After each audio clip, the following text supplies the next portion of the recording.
Aqui estamos mais uma vez, estamos começando um programa que o ouvinte da Rádio 09 adora, que a gente fica explicando criptomoeda, sua trajetória, o que está acontecendo com o mercado, e a gente já vem aí há quase 1 ano e meio com o nosso analista, o Matheus Medeiros, nos explicando muito sobre esta moeda. E como as coisas evoluíram, né, Oliveira? É verdade. Como as coisas evoluíram. E aí eu quero falar de uma evolução. Foi uma questão que nós deixamos do último programa para este, que é como é que o mercado financeiro, que é abundante, ganha muito dinheiro, né? Primeiro, um dia eu ouvi do Antônio Grise Filho, dono do BCN, Banco de Crédito Nacional, que foi comprado e encampado pelo Bradesco. Era um banco Prime, um banco que só atendia a partir de um limite os seus clientes. E eu era muito amigo do dono do banco, amigo mesmo, uma pessoa que nos deixou já e que com certeza está brincando lá em cima com Deus. É o seguinte, porque esse era um cara muito do bem. E aí, eu estava conversando com ele um dia, ele falou assim, você está vendo esse monte de bancos? A gente devia ter uns 40, 50 bancos ali, assim, pelo menos os que a gente via, fora aqueles bancos que você não vê, que só servem para fomento, né? Que servem para empréstimo na indústria, aquela coisa toda. Mas aqueles bancos, né? Por exemplo, hoje já não existe mais Banco Noroeste, Banco Santos, HSBC, não existe, um monte de bancos, né? Os bancos estaduais quase todos foram encampados. Então hoje você tem aí dos bancos privados Itaú, Bradesco, BTG, Itaú, que é o maior hoje, né? Bradesco, dos bancos aí que você olha na rua, você tem o Santander, né? Aí Caixa Econômica e Banco do Brasil, né? Que são estatais. Esses outros bancos aqui são bancos de linha. Mas você já teve aqui dentro Bank of America. O BOFA, sim. Mas esses existem ainda. Não, então, mas eles existem lá fora, que dentro eles foram encampados. Sim. Porque ele me disse uma coisa e ele estava absolutamente correto. Ele falou assim, olha, os bancos vão adquirir os demais bancos e a gente vai ficar aí com 5, 6 grandes players. No meio disso tudo aí surge o Pactual, que surgiu como um banco para falar de investimento, é uma coisa, depois foi abrindo. Aí virou um banco múltiplo também. Aí ele virou um banco... Assim como a XP, isso, a Nubank agora. Isso, né? Aí são os bancos aí agora digitais. tem os bancos digitais. Isso. Mas ainda voltando para os bancos tradicionais, eles ganham muito dinheiro por todas as transações. Eles pegam o seu dinheiro, emprestam a outra pessoa e como eles são corretores nesta brincadeira, eles acabam ganhando o que se chama de intermediação, né? Perfeito. Que é uma intermediação absolutamente cara, né? Eu vou falar uma coisa aqui. Quando você compra, por exemplo, um imóvel, você acaba comprando esse imóvel e dentro daquela compra você tem lá um negócio chamado seguro, que é uma bala que faz com que ao longo de 10, 20, 30 anos, porque você está assegurando o bem diante da prestação. E aquele seguro é um seguro de morte do mutuário, e ele é um seguro para manter, evidentemente, a coisa física, a estrutura daquele imóvel que você comprou. Então você está pagando Exatamente. 2 seguros dentro de um só. que está dentro de uma prestação que a torna muito cara, além de juros estabelecidos ali dentro. Então, quando você vai ver, você comprou um imóvel por 400, pagou 1.200.000. Facilmente. Né? Se você somar as prestações. Este sistema bancário, desta forma, que é predatória, que assim, pressiona muito o cliente, ele vai existir em relação às criptomoedas? Como é que eles vão conviver?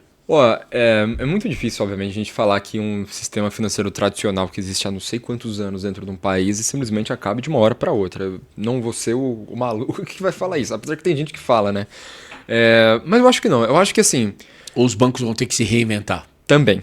Esse que é o ponto. Porque quando a gente começou a abertura do banco digital, que aí começa, na verdade, lá com o Banco Central, fazendo uma segmentação de cada tipo de licença, poxa, agora você pode se tornar uma IP e as coisas foram evoluindo para do jeito que são hoje, ali já começou a movimentação dos bancos começando a se transformar. E hoje você já consegue ter um pouco de noção dessa transformação também. Por exemplo, você consegue perceber que, bom, devido até mesmo à questão do Open Finance, e aqui eu não estou falando de nada de blockchain, estou falando de algumas inovações que o nosso Banco Central tem.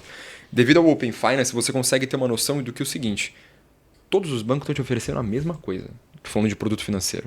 A mesma coisa. É muito difícil você olhar e falar, nossa, não, esse banco aqui está me oferecendo uma coisa muito melhor. Com certeza tem uma coisa por trás, ou é um risco muito maior, algum rate mal feito, enfim, tem uma coisa por trás mal feita no final do dia, mas todos são muito parecidos. Então qual que é a diferença dos bancos hoje? É serviço, é atendimento. Então hoje os bancos estão apostando bastante na relação de experiências. Então hoje a Nubank está fazendo a seleção ultra private deles agora para quem é ultravioleta, com aquela casa de experiência da Nubank dentro do Ibirapuera.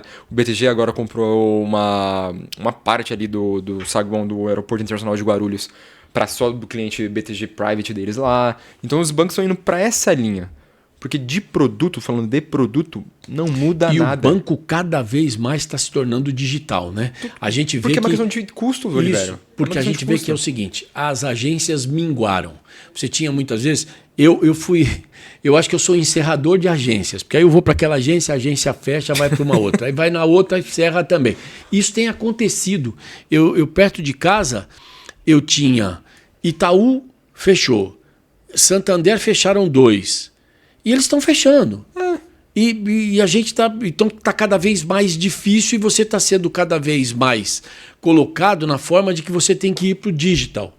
Para poder fazer as suas transações. Exatamente. Sejam elas quais forem. Pagamento, recebimento. Qualquer uma. Aí aquele detalhe, né? Você não vai ter dinheiro na mão nunca. A não ser que você vá num caixa eletrônico e pegue lá um limite máximo por dia, porque você também não pode. Então, você está aceita dinheiro também, né? dinheiro. Não, mas você está enxugando dinheiro. Total. Que era uma coisa que antigamente estava na mão das pessoas. Hoje não tem mais. Não. Hoje, se você olhar uma pessoa... Eu brincava com o Pelé, meu grande amigo, que ele andava sem dinheiro. Mas ele tinha um porquê. Porque ele era o Pelé. As pessoas não permitiam que ele pagasse nada. Ele parava para tomar um cafezinho e assim acontecia. E agora eu acho que a gente vai ter essa mesma situação em relação aos bancos, que a gente não vai ter dinheiro, vai ser tudo no vai ser tudo cartão digital. De plástico ou digital através do próprio telefone. Né? Essa é o novo normal, fazendo uma brincadeira aí com pós-pandêmica, né? Mas é realmente o novo normal, porque é uma questão também de geração. Você já pega uma aceleração digital muito grande, você pega uma geração que inclusive é a minha, ou até uma anterior à minha, que também não tem muita questão desse contato humano, prefere falar com um robô do que falar com uma pessoa, sabe? Não quer contato de verdade com pessoas, então para que eu vou numa agência? Eu prefiro fazer as coisas digitais. E aí vem naquela, né? Aí vamos falar aqui que é uma conta de padaria de casa. Tá, beleza. Uma questão de economia. Eu vou pagar X reais por um serviço de um banco que eu sei que eu não vou usar, ou eu vou para um lugar que é de graça? Aí vai de cada um, entendeu? Não, mas eu gosto de pagar porque, sei lá, eu gosto desse serviço porque eu uso. Beleza, faz sentido. Agora, no meu caso, por exemplo, que eu quase não pago nada porque eu não uso mesmo. É porque questão de que eu não vou usar. Então eu prefiro ter as coisas do meu jeito, do meu dinheiro, sabe? Eu cuido das minhas coisas e tudo mais. Então vai ser muito uma questão de gosto. O que eu consigo enxergar muito notoriamente é que os bancos, eles cada dia que passam, eles estão tentando abocanhar, sim, tudo que envolve a relação de criptoativo, porque... Falando de dados mesmo, hoje a gente tem cerca de 3% dos CPFs habilitados para serem investidores em bolsa de valores. A gente está falando aí de da último dado que eu vi, cerca de 2,5 milhões de pessoas. Em cripto, isso é o dobro. Eu tenho mais gente fazendo trade em cripto do que em bolsa de valores. Esse é um dado importante para a gente ver o tamanho do mercado, como ele é grande. Exatamente. Então, assim, e onde que o banco também ganha dinheiro? Aí eu estou falando de corretoras mesmo, exatamente na transação de cada ação ali, na taxa de corretagem. Então, eles têm que se apropriar. É uma necessidade deles de ter que se apropriar aquilo ali. Só que, de novo, a partir do momento que o ambiente de cripto é um ambiente que te dá a liberdade de escolha, vai ser uma disputa de quem atende melhor. Então, ou de quem dá mais fácil. A gente vai ter um movimento dos bancos... Já está acontecendo. Já né? está, né? Já está migrando e sobrevivendo. Isso. Ou seja, vai ser as duas situações vão existir, a criptomoeda e os bancos, e eles vão, em algum momento... cruzar aí os caminhos e andar. Ou eles vão absorver para dentro da sua operação tradicional, ou vão abrir digamos assim, um bracinho, uma nova filialzinha ali, com um outro nome de marca, mas que faz parte do mesmo conglomerado, né? O Itaú já oferece criptomoeda, o Bradesco já oferece criptomoeda, o Santander já oferece criptomoeda. Hoje, se você quiser comprar um ETF relacionado ao Bitcoin, você pode. Ao ETF relacionado ao Ethereum, você pode. Se você quiser comprar a própria cripto em si, por exemplo, via Mercado Pago, você pode. Então tá tudo certo. O mercado financeiro já absorveu essa questão.